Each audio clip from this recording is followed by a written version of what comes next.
بسم اللہ الرحمن الرحیم۔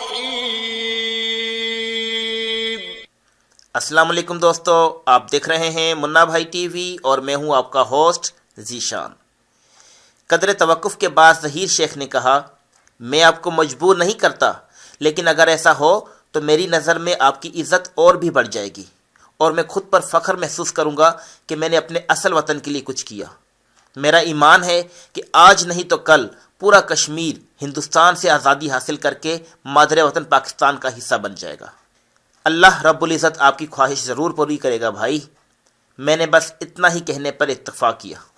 اس نے میری شناخت مزید کریدنے کے بجائے ایک اور اہم سوال پوچھا۔ مجھے یقین ہے کہ تمام تر غیر انسانی تشدد کے باوجود وہ آپ سے اپنی مطلوبہ معلومات اگلوانے میں ناکام رہے ہوں گے۔ کیا میں درست کہہ رہا ہوں بھائی؟ ہاں، میں نے اطمینان بھرے لہجے میں کہا، لیکن اس میں میرا کوئی کمال نہیں، بس اللہ رب العزت نے ہمت دی، ورنہ انہوں نے جو ہتھ کنڈے استعمال کیے تھے انہیں برداشت کرنا میرے بس کی بات ہرگز نہیں تھی۔ بے شک اللہ تعالیٰ کی مدد کے بغیر تو ان جابر شیطانوں کے سامنے ایک پل ٹھہرنا بھی ممکن نہیں تھا، ظہیر نے جذبات سے بوجھل لہجے میں کہا۔ ہم دونوں کچھ دیر خاموش رہے۔ اچانک ظہیر نے پوچھا، کیا آپ جانتے ہیں ہندوؤں اور سکھوں کے اس اکثریتی علاقے کے عین وسط میں واقع اس قصبے کا نام فرید کوٹ کیوں ہے؟ میں نے کہا، شاید کسی مغل بادشاہ کے اعلیٰ عہدیدار سے منسوب ہو۔ اس نے کہا، نہیں، تاریخی حوالوں کے مطابق کسی زمانے میں عظیم صوفی بزرگ حضرت بابا فرید الدین گنج شکر رحمۃ اللہ علیہ یہاں تشریف لائے تھے اور انہوں نے یہاں 40 دن چلا کیا تھا۔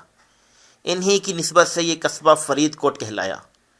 پہلے اس قصبے کا نام راجہ موکل کے نام پر موکل نگر تھا، لیکن راجہ موکل نے بابا فرید مسعود گنج شکر رحمۃ اللہ علیہ سے عقیدت کی بنا پر اس قصبے کا نام فرید کوٹ رکھا۔ آج بھی مسلمانوں کے علاوہ ہندو اور سکھ بھی بابا فرید رحمۃ اللہ علیہ سے بے پناہ عقیدت رکھتے ہیں۔ یہی وجہ ہے کہ قصبے میں ان کے چلے کے مقام پر گردوارہ ٹلہ بابا فرید جی رحمۃ اللہ علیہ بھی موجود ہے، جہاں بابا فرید رحمۃ اللہ سے منسوب کچھ تبرکات بھی رکھے گئے ہیں۔ ظہیر کی فراہم کردہ معلومات میرے لیے حیرت انگیز اور متاثر کن تھی۔ لگ بھگ 20 منٹ کا فاصلہ طے کرنے کے بعد ہم فرید کوٹ کی حدود میں داخل ہو گئے۔ ایک بہت بڑی نہر کے پل سے پہلے ظہیر نے جیپ سڑک کنارے روک دی۔ نہر پار فرید کوٹ ہے بھائی۔ یہاں کے ریلوے اسٹیشن سے آپ کو ممبئی کے لیے پنجاب میل مل جائے گی۔ اللہ آپ کی حفاظت کرے اور آپ کو اپنے مقاصد میں کامیاب فرمائے۔ اس نے مجھے سینے سے لگا کر بھینچتے ہوئے کہا۔ میں نے بھی اس کے لیے خلوص دل سے دعا کی۔ میرے منع کرنے کے باوجود اس نے گلداز سے چھینا ہوا ریوالور اور گولیاں میرے حوالے کر دی تھیں۔ میں نہر کے ساتھ ساتھ دائیں طرف جانے والی سڑک پر ظہیر کو جاتا دیکھتا رہا، حتیٰ کہ اس کی جیپ نظروں سے اوجھل ہو گئی۔ سورج آہستہ آہستہ بلند ہو رہا تھا اور نیم دیہی زندگی پوری طرح بیدار ہو چکی تھی۔ گزشتہ تجربے کے پیش نظر میں نے فیصلہ کیا کہ کم سے کم لوگوں سے بات کروں گا اور پنجابی زبان کے استعمال میں بھی احتیاط برتوں گا۔ مجھے اطمینان تھا کہ میرا حلیہ مقامی باشندوں سے کچھ زیادہ مختلف نہیں ہے، جبکہ اس نسبتاً کم آبادی اور طول و عرض والے قصبے میں اپنی منزل تک پہنچنے میں بھی زیادہ مشکل پیش نہیں آئے گی۔ میں نے سب سے پہلے ریلوے اسٹیشن جانے کا ارادہ کیا تھا، لیکن بازار سے گزرتے ہوئے کھانے پینے کی لوازمات دیکھ کر میری بھوک ایک بار پھر جاگ اٹھی۔ میں نے سادہ کھانے سے اپنا پیٹ بھرا اور زیادہ سفر کے طور پر کچھ خشک خوراک بھی خرید لی۔ اب مجھے ریلوے اسٹیشن کا راستہ ڈھونڈنا تھا۔ میں کسی سے پوچھ بھی سکتا تھا، لیکن اس طرح ایک اجنبی کی حیثیت سے اپنی شناخت کروا لیتا۔ کچھ دیر ادھر ادھر بھٹکنے کے بعد میں ریلوے اسٹیشن جانے والی سڑک پر پہنچنے میں کامیاب ہو گیا۔ فرید کوٹ کا ریلوے اسٹیشن میری توقع کے مطابق مختصر اور سیدھا سا ثابت ہوا۔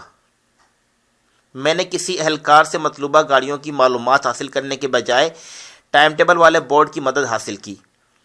پتہ چلا کہ فیروز پور سے آنے والی پنجاب میل ہفتے میں 2 بار یہاں سے گزرتی ہے اور مجھے وہ ٹرین پکڑنے کے لیے کل شام یہاں آنا پڑے گا۔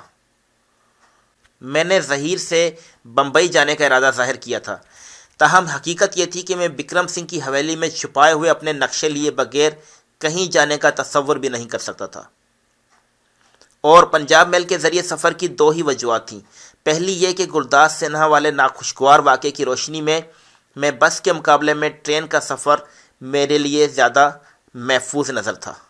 دوسری وجہ یہ کہ پنجاب میل ممبئی کی طرف سے سفر کرتے ہوئے لگ بھگ اسی راستے پر روانہ ہوتی جس سے ہم رات کا خاصا سفر کر کے فرید کوٹ پہنچے تھے، یعنی یہ ٹرین چند گھنٹوں میں مجھے بٹھنڈا پہنچانے والی تھی۔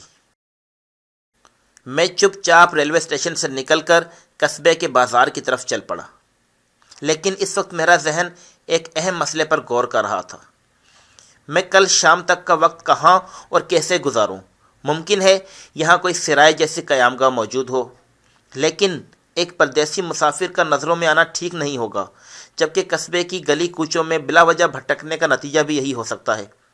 بالآخر میں نے قصبے کا چکر لگا کر اپنے لیے کوئی مناسب ٹھکانہ تلاش کرنے کا فیصلہ کیا۔ خاصی دیر بھٹکنے کے بعد بالآخر اللہ تعالیٰ کی طرف سے میری رہنمائی ہوئی اور میں نے اپنے آپ کو بابا فرید گنج شکر رحمۃ اللہ علیہ کی چلہ گاہ کے سامنے کھڑا پایا۔ یہ سادہ لیکن کشادہ اور پرشکوہ عمارت فرید کوٹ کے قلعے کے سامنے واقع تھی اور مختلف حلیوں اور صنف کے زائر بلا روک ٹوک وہاں آ جا رہے تھے۔ میں اندر داخل ہونے لگا تو جوتیاں اتار کر ایک طرف رکھنے کی جگہ دکھائی دی۔ احاطے میں داخل ہوتے ہی مجھے ایک بہت قدیم درخت دکھائی دیا جس کے سامنے ہندو اور سکھ زائرین باری باری سر جھکا رہے تھے اور اس کے کٹے ہوئے تنوں کو ہاتھ لگا کر اور چوم کر سر پر پھیر رہے تھے اور دعا کر رہے تھے۔ اس درخت کے عین نیچے ایک دھاتی طاقچے میں بہت سے چراغ جل رہے تھے۔ زائرین ان چراغوں میں تیل بھی ڈال رہے تھے اور چراغوں سے تیل لے کر اپنے جسم پر لگا بھی رہے تھے۔ ساتھ ہی ساتھ ماتھا ٹیکنے اور دعا کا سلسلہ بھی جاری تھا۔ میں نے محض احترام سے کھڑے کھڑے سر جھکانے پر اتفاق کیا، تاہم وہاں کسی پر توجہ دینے کی فرصت نہیں تھی۔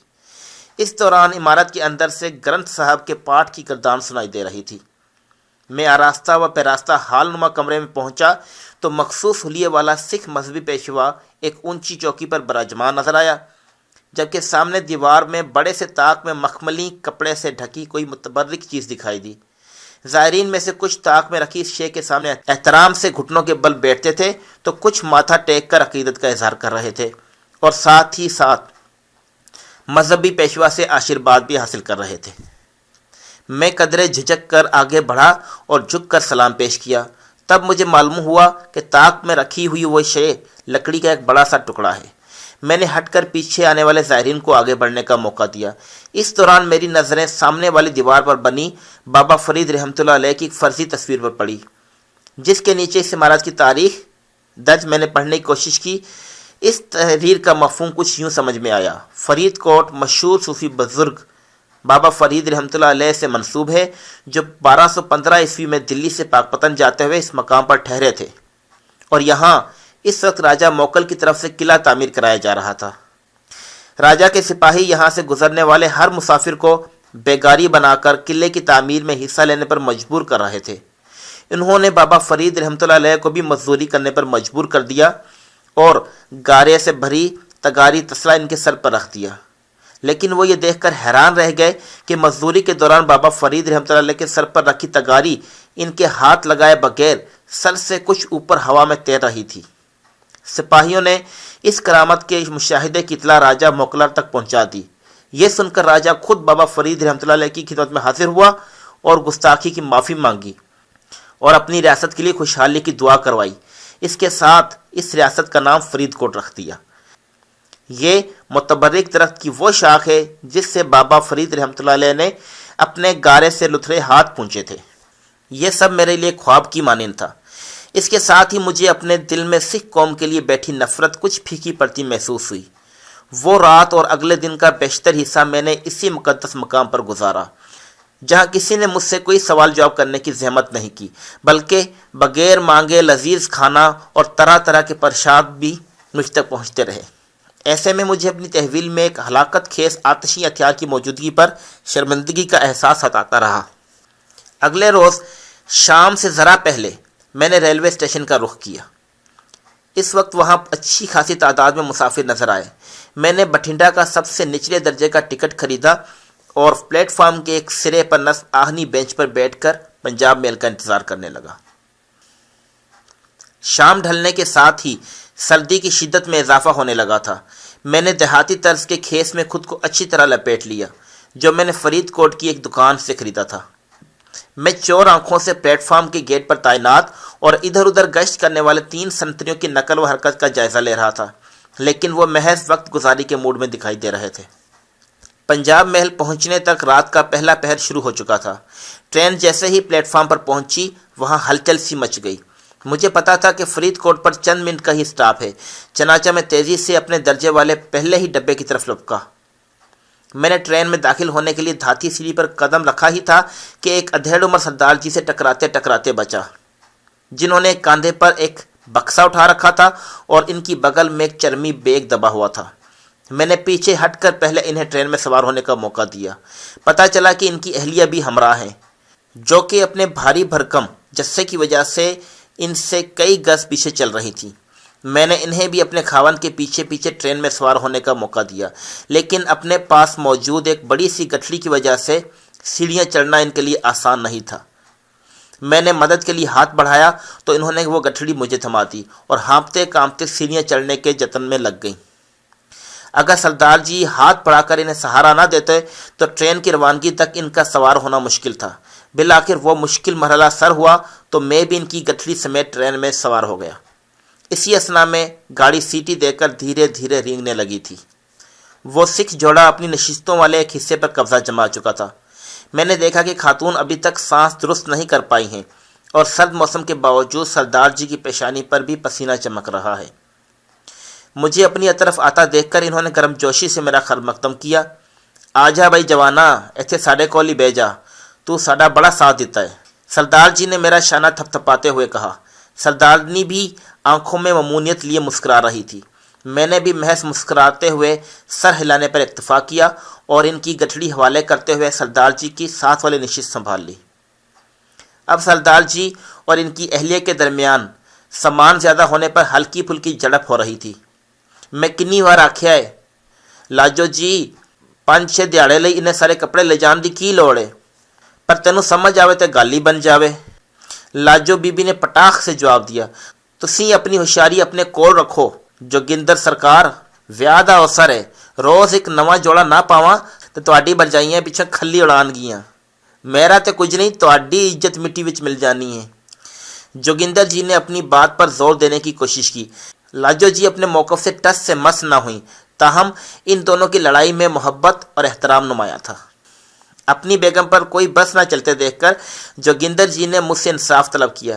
چھوٹے بھرا جی تسی دسو، اج تسی نہ ہوندے تے اج میری ووٹی رانی تے ٹیشن تے رہ جاندی نا، تے انہاں دے گوٹے والے جوڑے میرے نال بٹھنڈا ہوندے۔ میں نے دھیمے لہجے میں کہا، تسی ٹھیک کہہ رہے ہو سردار جی، پر برجائی دی گل وچ بھی وزن ہے۔ میری بات کو خاتون نے اپنی تائید سمجھا اور مجھے داد دی، لیکن ساتھ ہی میرا نام بھی پوچھ ڈالا۔ میں نے اپنی ہچکچاہٹ چھپاتے ہوئے اپنا نام آکاش دھرن بتایا۔ کچھ ہی دیر میں وہ دونوں شادی سے متعلق دیگر موضوعات پر گفتگو میں الجھ گئے اور میں نے اطمینان کا سانس لیا۔ ان دونوں کا باہمی پیار قابل رشک تھا، تاہم وہ ہر کچھ دیر بعد کسی نہ کسی بات پر الجھ جاتے اور پھر خود بخود مان جاتے۔ اس دوران وہ مجھے بھی بار بار اپنی گفتگو میں شامل کرتے رہے۔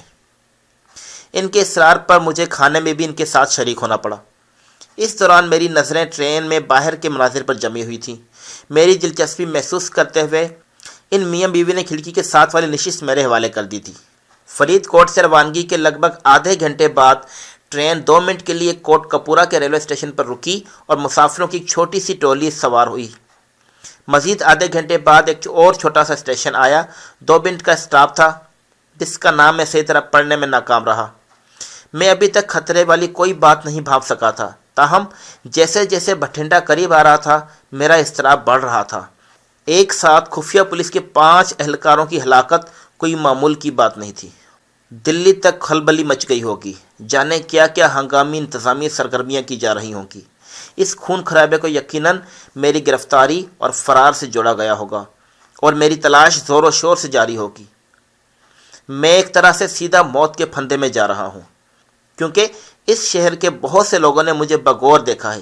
کوئی بھی مجھے پہچان کر میرے لیے مصیبت کھڑی کر سکتا ہے۔ اگرچہ اس واقعے کو 2 دن گزر چکے ہیں، تاہم قوی امکان تھا کہ ریلوے اسٹیشن اور بس اڈوں وغیرہ پر کڑی نظر رکھی جا رہی ہوگی، کہیں میں ٹرین سے اترتے ہی ان درندوں کے شکنجے میں نہ پھنس جاؤں۔ اب تو ظہیر بھی میرے لیے فرشتہ رحمت بن کر نہیں آئے گا، تو کیا میں بٹھنڈا اترنے کے بجائے آگے روانہ ہو جاؤں؟ میں ابھی اسی ششوپنج میں تھا کہ لاجو برجائی نے مجھے مخاطب کر کے چونکا دیا۔ آکاش برا جی، تسی بھی بٹھنڈا جانا ہے؟ میرے منہ سے بے ساختہ ہاں نکل گیا، جس پر مجھے جھنجھلاہٹ بھی ہوئی، لیکن اب کچھ نہیں ہو سکتا تھا۔ میری بات سن کر وہ دونوں خوش ہو گئے، لیکن ساتھ ہی جوگندر جی نے سوال جڑ دیا، تسی بٹھنڈے شہر وچ رہندے ہو؟ میں نے نفی میں سر ہلایا اور اچانک ذہن میں آنے والی ایک کہانی سنا دی۔ نہیں جی، میں تے تنگوالی جانا ہے۔ میری بات سن کر جوگندر خوش ہو کر بولا، او جی یہ تے کمال ہو گیا، سانو بھی اسی پاسے گلاب گھڑ جانا ہے، تنگوالی تے بس 2-3 میل رہ جاندہ ہے اتھوں۔ اس سے پہلے کہ میں کچھ کہتا، لاجو برجائی نے جوش سے کہا، آکاش برا جی، تسی ساڈے نال ہی گلاب گھڑ چلو، حویلی تو جیب اپڑ گئی ہونی ہے، جگہ دی کوئی تھوڑ نہیں ہونی، سویرے تنگوالی ٹر جانا۔ اس سے پہلے تو میں اس جوڑے سے جان چھڑانے کا طریقہ ڈھونڈ رہا تھا، لیکن اس موقع پر مجھے ان کی پیشکش ایک نعمت خداوندی لگی، خصوصاً اس امید کے ساتھ کہ ریلوے اسٹیشن پر اترنے والے ایک تنہا مسافر کے مقابلے میں سکھ گھرانے کے ایک فرد کی حیثیت سے میرا پولیس والوں کی نظروں میں آنے کا امکان واضح طور پر کم ہو جاتا۔ میں نے فرضی پس و پیش کے ساتھ ان کی پیشکش قبول کر لی۔ خدا خدا کر کے پنجاب مل بٹھنڈا کے ریلوے اسٹیشن کے پلیٹ فارم پر پہنچی۔ میں نے اس سے پہلے ہی برجائی کی گٹھڑی اور منع کرنے کے باوجود جوگندر کا چرمی بیگ اٹھا لیا تھا۔ پلیٹ فارم پر اترتے ہی جوگندر کے بھتیجے اور ایک ملازم نے ہمارا استقبال کیا، اور ملازم نے جوگندر سے اس کا بکسا اور مجھ سے گٹھڑی لے لی، تاہم میں نے چرمی بیگ نہیں دیا۔ جوگندر نے اس ہٹے کٹے نوجوان سے متعارف کراتے ہوئے کہا، اے میرا شیر بھتیجا مہندر ہے، تے مہندر جی اے آکاش جی نے، انہاں نے ساڈی چنگی مدد کیتی ہے، آکاش ساڈے نال گلاب گھڑ چلن گے۔ مہندر نے خوشی کا اظہار کرتے ہوئے گرم جوشی سے میرا خیر مقدم کیا۔ ہم لوگ ایک ٹولی کی شکل میں ریلوے اسٹیشن کے بیرونی دروازے کی طرف روانہ ہوئے۔ میں چور آنکھوں سے دیکھ رہا تھا کہ پلیٹ فارم پر پولیس کی نفری معمول سے زیادہ ہے، لیکن ان میں سے کوئی ہماری طرف متوجہ دکھائی نہیں دیا۔ میں نے اطمینان کا سانس لیا۔ جوگندر کے اصرار پر میں مہندر کے ساتھ والی نشست پر بیٹھا اور جیپ بٹھنڈا شہر سے باہر جانے والی ایک سڑک پر چل پڑی۔ مہندر بڑے جوش و خروش سے اپنے چچا اور چچی سے تبادلہ خیال کرتے ہوئے گھر والوں اور شادی کی تیاریوں کا احوال بتا رہا تھا۔ ان کی باتوں سے پتہ چلا کہ جوگندر کے بڑے بھائی اور ہرمندر کی بیٹی سمرن 4 دن بعد اپنے گھر کی ہونے والی ہے اور خاندانی حویلی میں جشن کا سماں ہے۔ مہندر نے چچا اور چچی کو خبردار کیا کہ انہیں اتنی تاخیر سے پہنچنے پر گھر والوں کی کھری کھری سننے کے لیے تیار رہنا چاہیے۔ اس دوران میں وہ لوگ مجھے بھی باتوں میں شریک کرتے رہے، لیکن اس دوران میرا ذہن تیزی سے آنے والی صورتحال کے بارے میں سوچتا رہا۔ میری خواہش تھی کہ گلاب گھڑ میں رکنے کے بجائے سیدھا بھاگو گاؤں روانہ ہو جاؤں۔ میرا صبح کے وقت وہاں پہنچنا بے سود ہوتا، کیونکہ میں رات کے اندھیرے میں ہی بکرم جیت سنگھ کی حویلی میں داخل ہونے کی کوشش کر سکتا تھا، لیکن سردیوں کے موسم میں اتنی رات گئے تنگوالی پہنچنے پر اصرار بھی ان پرجوش دیہاتی میزبانوں کو عجیب لگتا۔ میں سوچ رہا تھا کہ ویسے بھی بغیر سواری کے اتنی اندھیری رات میں باغو گاؤں پہنچنا اپنی جگہ ایک انتہائی کٹن مرحلہ ہوگا، جبکہ راستہ بھٹکنے اور کتوں کی فوج کا سامنا ہونے کے بھی قوی امکانات ہیں۔ بہتر یہی رہے گا کل صبح یہاں سے میں تنگوالی کے لیے روانہ ہو جاؤں اور سارا دن کسی طرح گزار کر شام ڈھلے باغو گاؤں کا رخ کروں۔ میری سوچ کا یہ سفر پورا ہونے تک ہم گلاب گھڑ پہنچ گئے، جو ایک بڑا سا گاؤں ثابت ہوا۔ ایک بڑے سے احاطے میں واقع عظیم الشان حویلی جوگندر کے خاندان کی بلند مالی حیثیت کی داستان سنا رہی تھی۔ جیپ کے احاطے میں داخل ہوتے ہی حویلی میں ہنگامہ برپا ہو گیا۔ یکے بعد دیگرے حویلی کے مختلف حصوں سے چھوٹی بڑی عمر اور جنس کے درجنوں لوگ برآمد ہو رہے تھے اور جوگندر اور لاجو برجائی کا خیر مقدم کر رہے تھے۔ اس دوران میری حیثیت محض تماشائی کی رہ گئی تھی، چنانچہ میں نے مہندر کو تلاش کر کے درخواست کی کہ مجھے میری شب گزاری کے مقام تک لے چلے۔ اس نے مجھ سے پرزور معذرت کی۔ کچھ ہی دیر بعد ہم حویلی کے باہر کے رخ پر واقع ایک کمرے میں موجود تھے، جو غالباً پہلے سے بطور مہمان خانہ استعمال ہو رہا تھا۔ وہاں دیہاتی طرز کی 2 پلنگ نما چارپائیوں پر گرم بستر لگے ہوئے تھے۔ مہندر نے مجھ سے کھانے کا پوچھا اور میرے انکار کرنے پر جائے حاجت کا بتا کر صبح ملاقات کا وعدہ کر کے رخصت ہو گیا۔ میں نے کمرے کا دروازہ بند کر کے بستر سنبھالا اور موٹی رضائی کی گرمائش سے لطف اندوز ہوتے ہوئے اللہ کا شکر ادا کیا۔ مہندر ایک بڑی سی لالٹین بھی میرے کمرے میں رکھ گیا تھا۔ کچھ دیر بعد میں نے لالٹین کی لو کم کر دی اور سونے کی کوشش کرنے لگا۔ شاید کئی دنوں بعد آرام دہ نیند میسر آنے کی وجہ سے صبح کافی دیر سے میری آنکھ کھلی۔ اس دوران کسی نے مجھے اٹھانے کی کوشش نہیں کی تھی۔ کمرے کی کنڈی بدستور لگی ہوئی تھی، باہر بھی خاموشی چھائی ہوئی تھی۔ میں اٹھ کر باتھ روم گیا اور واپس آ کر ہلکی پھلکی ورزش کے بعد ایک بار پھر بستر میں گھس گیا۔ مجھے کوئی جلدی نہیں تھی۔ تنگوالی پہنچ کر بھی مجھے رات ہونے کا انتظار کرنا تھا۔ یہاں رہتے ہوئے یہ کام زیادہ سہولت اور راحت کے ساتھ انجام پا رہا تھا، لیکن سورج اچھا خاصا چڑھنے کے باوجود کوئی پیش رفت نہ پا کر مجھے بیزاری ہونے لگی۔ میں نے پڑھنے کے لیے کوئی چیز تلاش کرنا چاہی، لیکن کمرے میں کتاب یا رسالہ تو کیا، کوئی اخبار جیسی قابل مطالعہ چیز بھی نہیں ملی۔ بالآخر میں کفت مٹانے کے لیے دروازہ کھول کر حویلی کے بیرونی احاطے میں آ گیا۔ رات کے وقت مجھے واضح طور پر جائزہ لینے کا موقع نہیں مل سکا تھا، لیکن اس وقت لگ بھگ ہاکی گراؤنڈ جتنا وسیع اور بھٹے کی اینٹوں والے پختہ فرش والا احاطہ میری نظروں کے سامنے تھا۔ اس کے گیٹ پر مسلح چوکی دار تعینات تھے۔ دائیں طرف غالباً ملازمین کے سادہ اور مختصر مکانات تھے، جبکہ دوسری طرف ایک بڑے سے سائبان تلے 6-7 چھوٹی بڑی گاڑیاں کھڑی تھیں۔ سائبان کے ساتھ ہی 2 کمروں پر مشتمل ایک بارک نما عمارت بھی دکھائی دی، جو غالباً حویلی اور مہمانوں کے ڈرائیوروں کی قیام گاہ کے طور پر استعمال ہوتی ہوگی۔ احاطے میں نوکروں والے حلیوں کے کئی افراد ادھر سے ادھر جاتے جاتے دکھائی دے رہے تھے۔ میں نے حویلی کے داخلی دروازے سے نکلنے والے ایک ادھیڑ عمر ملازم کو اشارے سے اپنے پاس بلایا۔ جی سرکار، اس نے مؤدب لہجے میں کہا۔ یار مہندر سنگھ کو بلا سکتے ہو؟ اس نے میری بات غور سے سنی۔ چھوٹے سرکار تے 11-12 بجے تو پہلے اٹھ دے نہیں، تسی آرام کرو، میں تواڈے کھان پین دا بندوبست کرنا ہے۔ کھان نو تو لے ہی آ یار، پر انہاں نو اٹھدے ہی دسنا، میں انہاں دی اڈیق کر رہا ہاں۔ مجھے کمرے میں واپس جا کر لگ بھگ آدھا گھنٹہ مزید انتظار کرنا پڑا۔ دروازے پر آہٹ ہونے پر میں نے چونک کر دیکھا تو لاجو بھرجائی اندر داخل ہوتی ہوئی نظر آئی۔ وہی نوکر ناشتے کا طباق اور لسی سے بھری ایک چھوٹی سی مٹکی اٹھائے ساتھ تھا۔ معافی چانی آکاش بھرا جی، ناشتے دیر لات، ساری حویلی وچ دیر راتی تکر جگار رہی، چھوٹے وڈے سردار تے حالے تکر نیندر پوری کردے پے نے۔ دوستو، ہماری ویڈیو کو لائک کرنا اور چینل کو سبسکرائب کرنا مت بھولیے گا۔ ملتے ہیں جلد ہی ایک نئی ویڈیو کے ساتھ، تب تک کے لیے اپنا خیال رکھیے گا۔ اللہ حافظ۔